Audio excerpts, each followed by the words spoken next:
O primeiro fim de semana do Rock in Rio chegou ao fim e a gente teve shows memoráveis, bons momentos aí pra comentar e reflexões pra fazer sobre o festival.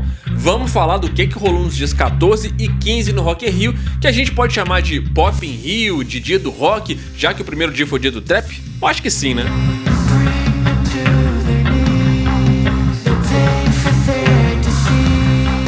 Seguindo essa proposta de dias por estilo, uma ideia que o Rock in Rio trouxe para segmentar os dias e cirurgicamente vender ingressos para públicos específicos, o dia 14 foi um festival de pop. Se muita gente já chama o Rock in Rio de Pop in Rio, o sábado foi exatamente isso e não foi demérito nenhum, na verdade. A escolha do line-up do sábado foi bem coerente com a proposta do dia, assim como o dia anterior foi afunilado no trap e trouxe bandas e artistas nacionais que fazem jus à presença no palco do evento e atrações internacionais que surpreenderam de forma bem positiva e fizeram ótimos shows. Foi bem legal ver o Patofu no Rock in Rio, uma banda que fez muito barulho no final dos anos 90 e no início dos anos 2000, que estava meio sumida da mídia e teve seu nome carimbado no Rock in Rio. O Patofu fez um collab com a banda Penélope e rolou muita homenagem e nostalgia. As duas bandas fizeram tributos bem emocionantes. Uma homenagem a Rita Lee e outra a Luizão Pereira da Penélope, que infelizmente faleceu em março. Foi uma vibe bem relax que recebeu a galera que estava chegando na cidade do rock naquele momento.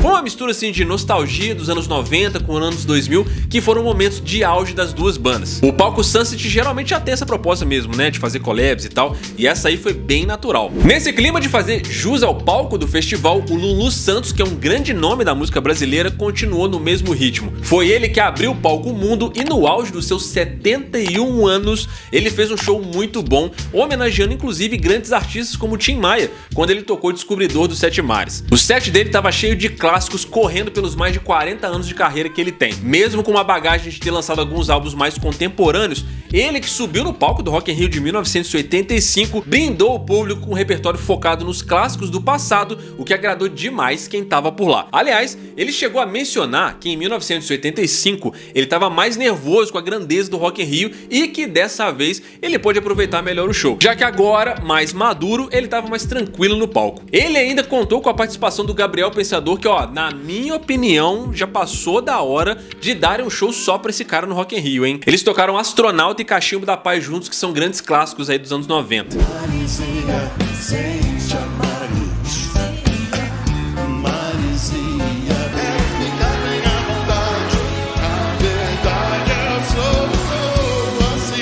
A presença do Lulu foi uma escolha muito justa do evento, ainda mais sendo essa edição uma comemoração dos 40 anos do festival. Nesses 2 dias de evento, tiveram assim outros momentos de bandas que foram muito bem escolhidas e renderam momentos bem emocionantes. A gente vai falar deles mais pra frente. Depois disso, tivemos o americano Kristen Kingfish, que foi bem prejudicado graças ao próprio evento e mais precisamente por causa da proposta mais recente, que foca cada vez mais em ser um festival multi-atrativo com tantas opções paralelas que, em casos como esse aqui, esvaziaram o palco do cara. Visivelmente, principalmente nos takes aéreos, dava pra ver que a galera não deu muita bola pro show dele. Os improvisos incríveis dele e todo o talento que ele tem parece que não são muito conhecidos por aqui no Brasil.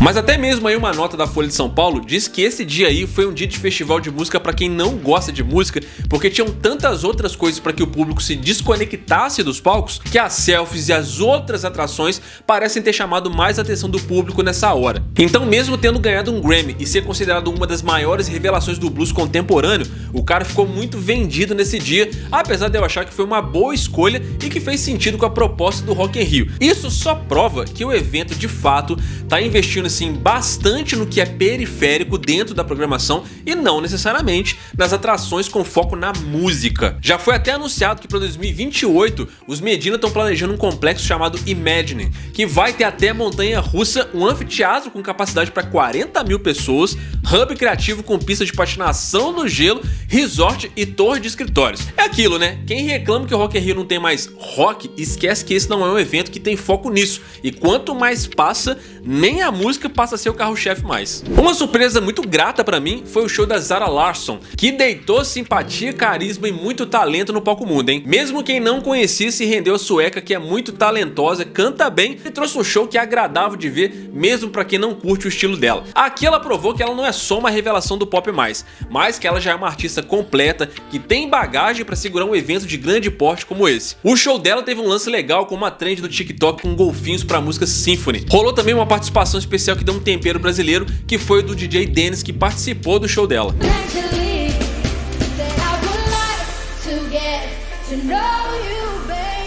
Um momento meio away desse dia foi o show da banda James no Sunset. Essa aí é uma banda britânica indie que fez sucesso nos anos 90, mas que pouca gente conhece. Então sim, gerou um momento meio desconectado com o público, que viu o show como se estivesse, sei lá, num Woodstock, curtindo aquela vibe daquele momento, sentado ali na grama de frente pro palco e tal. O clima tava tão de boas que o vocalista Tim Booth desceu ali no meio da galera, cantou com quem tava na frente, abraçou o público. Foi assim, tudo muito tranquilo, nem segurança tiveram muita preocupação.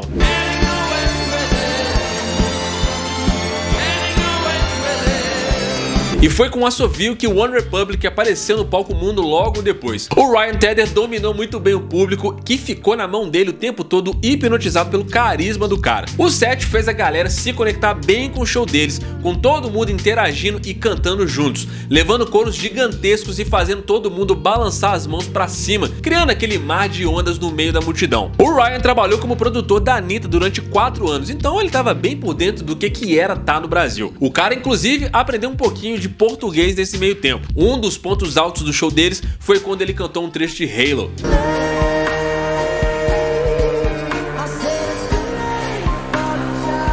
Agora, um dos pontos altos pra mim nesse dia foi o NX0, uma banda que pra mim foi muito bem escolhida pelo Rock in Rio por vários motivos. O primeiro é que é uma banda que naturalmente se encaixa com a proposta do festival. Em um momento em que boa parte do público tá reclamando da falta de rock no festival chamado Rock in Rio, ter o NX0 naquele palco foi uma benção, né? Segundo que a banda tá num momento ótimo de volta aos palcos, entregando muita nostalgia e fazendo jus à qualidade que eles têm, que foi muito prejudicada na edição de 2011, quando em alguns momentos os caras foram vaiados em uma fase em que as pessoas não faziam ideia de como eles iam sentir falta de ter bandas como o NX0 no Rock in Rio. O repertório deles foi um brinde pra saudade dos anos 2000, onde os caras tocaram desde os hits mais pop até as músicas com pegadas mais hardcore. Rolou homenagem ao Chorão, Razões e Emoções, muitos clássicos e, acima de tudo, uma entrega muito coerente dos caras com o Rock in Rio. O tempo provou pra gente que vaiar o NX0 no mesmo festival envelheceu muito mal, hein?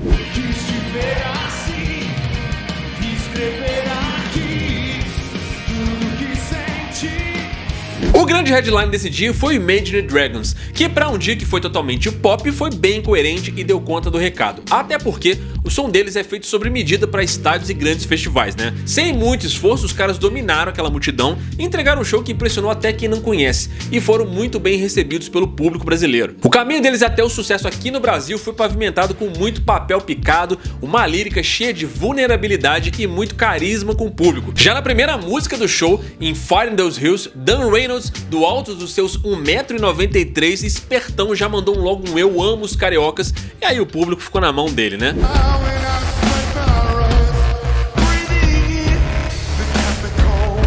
O sábado, como eu disse, foi bem coerente. Vendo o line-up do sábado correr, ficou mais fácil de entender o primeiro dia do Rock in Rio. O evento tá com foco total na segmentação de público, porque assim eles conseguem acertar melhor a margem de venda de ingresso e o lucro sobre a contratação de cada banda. A grande diferença pra mim do sábado pra sexta, por mais que seja um dia totalmente pop, o line-up não parecia destoar do Rock in Rio. As bandas que foram escolhidas pro sábado, eu acho que podiam tranquilamente estar em edições passadas do Rock in Rio, sem causar estranheza maior no público, como o próprio Lu Santos, o NX0, o Kingfish e até mesmo o Imagine Dragons. Diferente do dia do Trap, esse dia não pareceu ser um dia colocado para lucrar com uma desculpa de que era para aumentar a diversidade do evento. E ambos tinham o mesmo objetivo como qualquer outro dia do Rock in Rio, que era fazer dinheiro. A diferença é que o dia do pop soou mais natural pro Rock in Rio como um todo. Aí vamos pro dia 15, o famoso dia do metal, ou melhor, o famoso dia do rock, né? Isso porque não dá para dizer que é um dia do metal, já que o line-up colocou sutilmente entre o Sunset e o Mundo duas bandas de metal. metal, o Evanescence e o Avenged Sevenfold. Mas assim, sinceramente, nem por isso foi ruim, cara, muito pelo contrário. Assistindo o flow dos shows, assim como o NX0 foi um presente no dia do pop, os shows do dia do rock fizeram por merecer o carinho de quem tava lá, principalmente em vista de uma edição que resolveu não dar muita bola pro metal. E isso não é papo saudosista, tá? A proposta do Rock in Rio de não entrar muito de cabeça no metal é assim, puramente comercial. E nesse sentido, eles estão certos, eles precisam lucrar. O Rock in Rio é um festival muito grande e obviamente muito caro. Para conseguir manter essa estrutura inteira funcionando a cada 2 anos, os caras precisam fazer dinheiro. E para isso, os caras têm que ser o mais abrangente possível. Isso explica a segmentação de estilo nos dias, como o trap que atraiu uma faixa etária mais nova em um estilo que corre muita grana. No meu outro vídeo falando sobre o line-up do Rock in Rio, eu até cheguei a falar que seria inviável ter 6 dias de Rock in Rio só com bandas de metal. A gente tem que entender que o momento desse estilo é de muita baixa e que de fato é a vez de coisas mais comerciais agora. E o evento traz artistas não por favorecimento, porque ninguém é bonzinho, tá? Mas sim porque eles precisam lucrar e trazer o máximo de pessoas possível pra lá. Tanto que os ingressos pro dia do rock só foram esgotar praticamente no dia mesmo. Então eu meio que entendo o Rock in Rio dar as costas pra isso e sinceramente não me incomoda, porque eu nunca tenho uma expectativa muito grande sobre quem eles vão trazer e quantas bandas eles vão trazer, porque o Rock in Rio sempre foi sobre tendência. Ele só se chama Rock in Rio inclusive porque o rock era tendência lá em 1985. Então, mas assim, foi um line-up muito agradável de assistir, porque primeiramente ele homenageou de um jeito brilhante o papel do rock brasileiro dentro dessa história. Eu achei muito legal eles terem colocado Barão Vermelho e Paralamas do Sucesso para abrir o dia, porque ambas as bandas estavam lá em 1985. São grandes vitrines da história do nosso rock e só delas estarem aí até hoje, elas merecem demais o nosso respeito. O Barão lançou uma música chamada Do Tamanho da Vida. A letra dessa música é uma poesia inédita do Cazuza, dada pela mãe dele para a banda. Foi bem emocionante essa parte.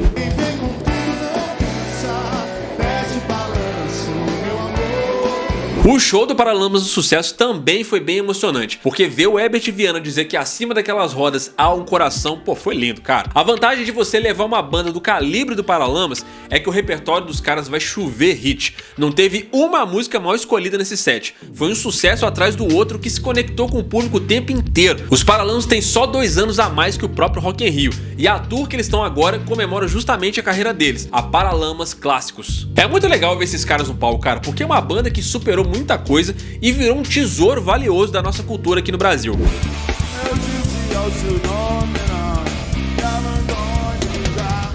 Logo depois veio outro show que eu achei justíssimo e que já devia ter acontecido muito antes no Rock in Rio, hein? O Planet Hemp. Essa banda aí escreveu um capítulo muito importante da história do rock aqui no Brasil. Eles foram responsáveis por trazer o assunto da liberdade de expressão para um nível muito mais alto em uma época que o pós-ditadura ainda era muito recente. Os caras esculacham os tabus, fazem um mix no som que é brasilidade ao mesmo tempo que tem ali um temperozinho de Rage Against the Machine, e mesmo assim, uma banda desse calibre como o Planet Hemp ainda não tinha subido no palco desse evento, na cidade que na verdade é a casa deles. Muito justo os caras estarem no palco do Rock in Rio. O show deles no Sunset foi uma mistura crítica e ativista que é a marca da banda. O cenário do palco era uma estufa de maconha gigante que servia de pano de fundo, e para completar o clima, eles mostraram um baseado inflável gigante e depois jogaram pra galera. Não dá pra gente não falar o quanto essa atitude do Planet Hemp em ser contraventor e subversivo é uma característica muito forte do rock de maneira geral, né? Isso aí é a essência do rock, na verdade. Por mais polêmicos que sejam os shows dos caras, uma banda como o Planet Hemp no palco do Rock in Rio se faz muito necessário no momento onde o próprio festival não quer isso. E o próprio Marcelo D2 enfatizou isso, perguntando pro público se aquilo era ou não era um show de rock em vários momentos. Eles ainda fizeram um collab com uma outra artista que é um tesouro aqui do Brasil, que é a Pitty.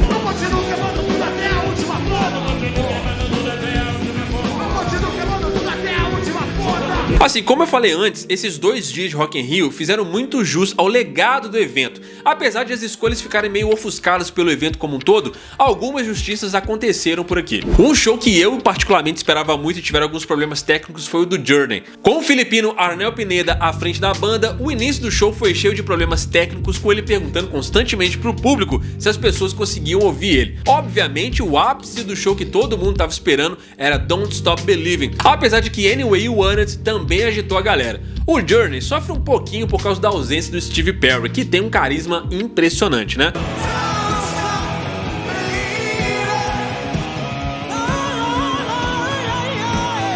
Logo depois, de volta ao Sunset, a gente encontra o Incubus, que vira e mexe passa aqui pelo Brasil. Com o setlist da turnê de Morning View 21, que foi bem enxugado, o Incubus passeou por outros álbuns de sua carreira, entregando um som que pareceu bem mais maduro.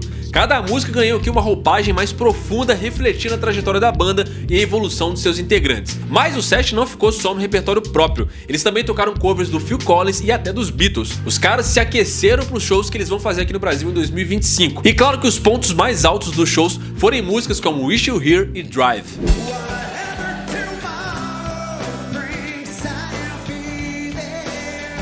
Depois disso, um clima se instaurou no Rock in Rio porque era a vez do Evanescence e da grande Emily subir ao palco. O show deles, inclusive, teve um probleminha técnico com o retorno dela, segundo a transmissão, que atrasou a entrada em uns 15 minutos mais ou menos. Mas logo depois a banda subiu ao palco e entregou muito. O Evanescence mostrou que não é uma banda que usa um álbum de grande sucesso como muleta. Apesar do Fallen ser a prata da casa da banda, o repertório do show passou bastante pela carreira deles e pelo material mais recente. A Emily entregou muito e falou um pouco ao longo do show com a plateia. Ela pintou uma bandeira do Brasil no rosto, mostrando o carinho da banda pelo público. Até porque também, faz bem pouco tempo que o Evanescence estava lotando estádio por aqui. O show terminou com uma dobradinha de My Immortal e Bring to Life, um show que mostrou que essa banda não tá parada lá em 2003 e chamou muita atenção em como a banda tá soando bem coesa com essa formação e o som tá bem agressivo.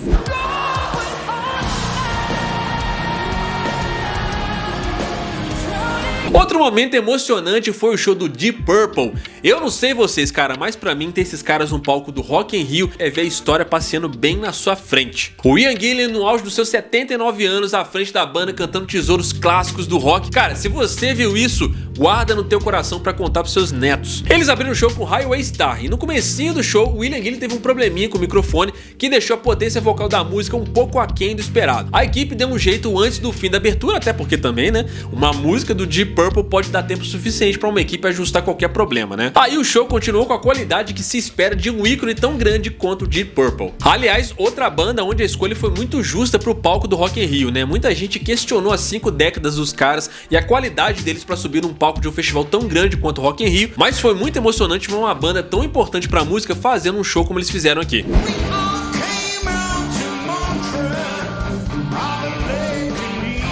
Os headlines da noite, o Avenged Sevenfold, voltaram a subir no palco do Rock in Rio depois de 11 anos, desde o Rock in Rio de 2013. Mas os caras construíram uma relação muito boa com a gente graças às constantes vindas deles ao Brasil entre 2008, 2010, 2011, 2013 e 2014. Pela transmissão dava pra ver que muita gente estava ansiosa para ver o show dos caras usando camisas e acessórios da banda. Apesar das críticas de muitos aí por causa do experimentalismo do último álbum deles, o Life's But a Dream, quando os caras pisaram no palco não tinha ninguém reclamando. E apesar de estarem divulgando o novo disco, o repertório foi bem generoso, cara. Eles tocaram algumas músicas do novo álbum, mas o show como um todo ficou lotado de hits como Nightmare, Bad Country, Afterlife e So Far Away. No início do show, logo depois da abertura, o vocal do Matt Shadows pareceu falhar nos momentos de notas mais altas, e ele jogou bastante pro público quando cantou o Afterlife. A voz dele falhar é bem preocupante, até por causa do histórico dele, Mas aparentemente foi só naquele momento mesmo. No show teve muita labareda, discursos filosóficos sobre se aproveitar o dia, que são foco do novo trabalho da banda, e teve até um momento inusitado, onde o Matt Shadows recebeu uma bandeira do Corinthians, vai Corinthians. E diferente do Arnel Pineda do Journey, que segurou uma bandeira do Cruzeiro achando que era a bandeira do Brasil, eu acho que ele entendeu que falar de futebol por aqui é uma parada complicada. Foi um saldo super positivo para uma banda que em 2013 foi obrigada a ver o público enchendo o saco deles falando o nome do Iron Maiden toda hora. Era uma outra época onde ainda existia um preconceito muito bobo com essa que se tornou uma das maiores bandas da sua geração. Quanto mais o tempo passa, mais o Avenged cresce e ocupa estrategicamente mais espaço no mercado, aprendendo com os erros e nunca tendo medo de evoluir.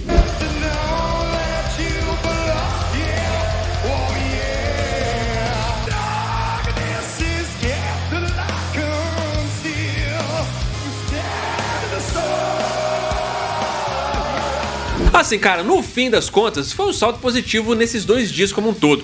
Não dava pra esperar do Rock in Rio um dia heavy metal, a gente não tem um momento comercial pra isso. E a gente criar expectativa com essa parada é bobeira. E a gente tem que aceitar que essa fase passou. A música de mercado agora é outra. É uma coisa geracional, o público-alvo agora é outro, e um evento que precisa lucrar pra continuar existindo sempre vai focar nisso. Não é sobre artista A ou artista B ser bom ou ruim, é sobre quem é contratado pra atender uma demanda. quanto antes a gente entender isso, menos vai esperar do Rock in Rio como um todo. Mas isso, na minha opinião, eu espero que você tenha a sua. E aí, cara, você curtiu o dia do rock? Achou legal aí o primeiro fim de semana como um todo do Rock in Rio? Deixa aí nos comentários. Tamo juntão, muito obrigado aí pela sua audiência, até a próxima, valeu!